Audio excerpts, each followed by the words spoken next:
नमस्कार, आप देख रहे हैं नई आवाज न्यूज चैनल। मैं हूं आपके साथ अंशु शर्मा। खबरों का रुख करते हैं। भाजपा नेता और उत्तराखंड मदरसा बोर्ड के अध्यक्ष मुफ्ती शमून काजमी ने कांग्रेस पर गंभीर आरोप लगाए हैं। उन्होंने कहा है 60 सालों में कांग्रेस ने देश के मुसलमानों को पीछे धकेला है। शिक्षा से लेकर हर मोर्चे पर मुसलमानों को मुख्य धारा से दूर रखा गया। मदरसा बोर्ड के अध्यक्ष के इस बयान पर कांग्रेस ने प्रतिक्रिया देते हुए मदरसा बोर्ड के अध्यक्ष पर हमला बोला है। उत्तराखंड मदरसा बोर्ड के अध्यक्ष मुफ्ती शमून काजमी ने मदरसा संचालकों और शिक्षकों के साथ बैठक में बीजेपी की केंद्र और राज्य सरकार की तारीफ करते हुए कांग्रेस पर मुसलमान को पीछे धकेलने का आरोप लगाया है। उन्होंने बीजेपी और आरएसएस को लेकर कहा, समाज के हर वर्ग को राष्ट्रवाद और मुख्य धारा से जोड़ने का काम किया है। उन्होंने गौ सेवा, गंगा, राष्ट्रवाद सहित तमाम बिंदुओं को लेकर कि सरकार सबका साथ, सबका विकास, सबका विश्वास लेकर काम कर रही है। रिपोर्ट आरिफ नियाजी। देखिए, मैंने जिस उद्देश्य से बयान दिया है, मेरा मकसद इसमें बहुत पाक और पवित्र है। मैं मुसलमानों को लेकर के मैंने ये बात कही है कि 60 साल के अंदर मुसलमानों को कांग्रेस ने एक साजिश के तहत मुसलमानों को मुख्य धारा से काटा, उन्हें इमोशनल बनाया और जितने शहर हैं, अगर आप उठा के देखेंगे 1947 से और अब तक दंगे और फसाद होते रहे और मुसलमानों को जो अच्छे खासे मुख्य धारा से जुड़े हुए थे, इन्होंने उन्हें एक इस तरह से इमोशनल बनाकर के भारतीय जनता पार्टी आएगी तो तुम्हारी सदस्यता खत्म कर देगी।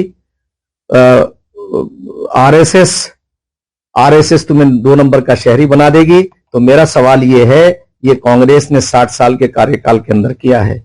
आज अगर आप आरएसएस की बैकग्राउंड को आप अगर खंगालेंगे तो वो राजघरानों से उसका कोई ताल्लुक नहीं है। वो तो ऐसे राष्ट्रवादी लोग हैं कि जिन्होंने राष्ट्र को अपना पूरा जीवन समर्पित कर दिया।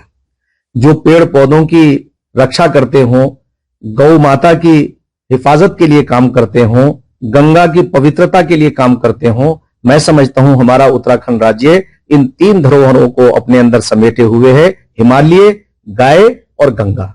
और तीनों जो है तमाम भारतीय नहीं, पूरे विश्व को ये लाभान्वित करती है और प्रेरित करती है, उन्हें जीवन देती है। पर्यावरण और इसी पेयजल, ये इंसानी जिंदगी के लिए कितने जरूरी हैं। तो मैं एक उदाहरण ये दे रहा हूं कि भारतीय जनता पार्टी से जुड़े हुए लोग और आरएसएस से जुड़े हुए लोग, उन्होंने कभी भी, जो लोग पेड़ पौधों की रक्षा करेंगे, पर्यावरण की बात करेंगे, मेरा सवाल यह है, क्या वो मुसलमानों को वध करेंगे, किसी इंसान को नुकसान पहुंचाएंगे? जो वसुधैव कुटुंबकम की बात करने वाले लोग हैं, जो दूध और खून के रिश्तों की बात करने वाले लोग हैं, जो ये कहते हैं कि हमारे दूध और खून के रिश्ते हैं, हमारा डीएनए एक है। माननीय हमारे सरसंचालक महोदय श्री मोहन भागवत जी ने अभी एक मौके पर कहा कि हमारे रास्ते तो अलग हो सकते हैं मगर हमें जाना तो एक ही जगह है।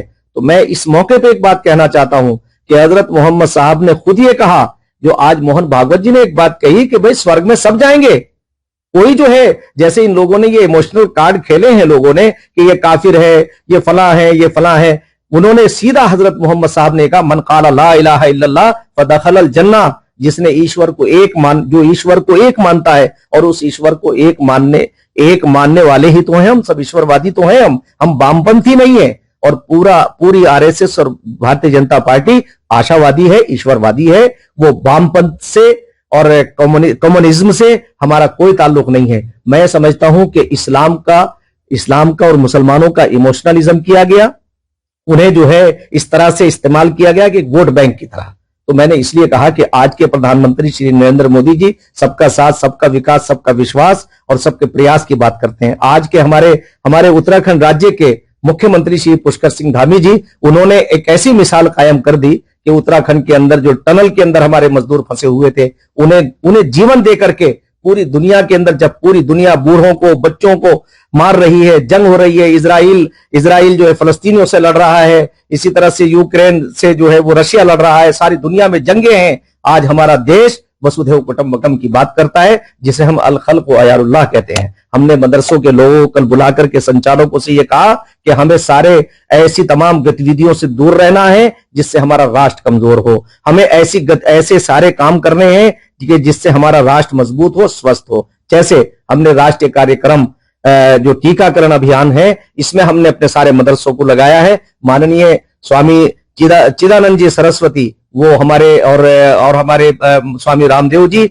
महामंडलेश्वर श्री कैलाशानंद जी, हम सब मिलकर के राष्ट्रीय कार्यक्रमों को आगे बढ़ा रहे हैं, क्योंकि राष्ट्र हमारा है। अगर हमारी जनरेशन अच्छी होगी, स्वस्थ होगी, तो हम पूरे विश्व का नेतृत्व करेंगे, और विश्व का नेतृत्व भारत को एक दिन करना है। माननीय प्रधानमंत्री हमारे उसका नेतृत्व कर रहे हैं। आज पूरी दुनिया हमें मान रही है। वसुधैव कुटुंबकम, तो वसुधैव कुटुंबकम के अंदर तो सारे लोग आते हैं। तो इसलिए मान्यवर, मेरा यह कहना है कि मदरसों को हम मुख्य धारा से जोड़ करके, राष्ट्रवाद से जोड़ करके हम राष्ट्र को मजबूत करेंगे, और राष्ट्र मजबूत होगा तो हम सब मजबूत होंगे। तो फिलहाल की बड़ी खबरों में बस इतना ही। बाकी खबरों के लिए देखते रहिए नई आवाज न्यूज चैनल। अपने क्षेत्र की अन्य खबरों को देखने के लिए चैनल को लाइक, सब्सक्राइब, शेयर जरूर करें। नमस्कार।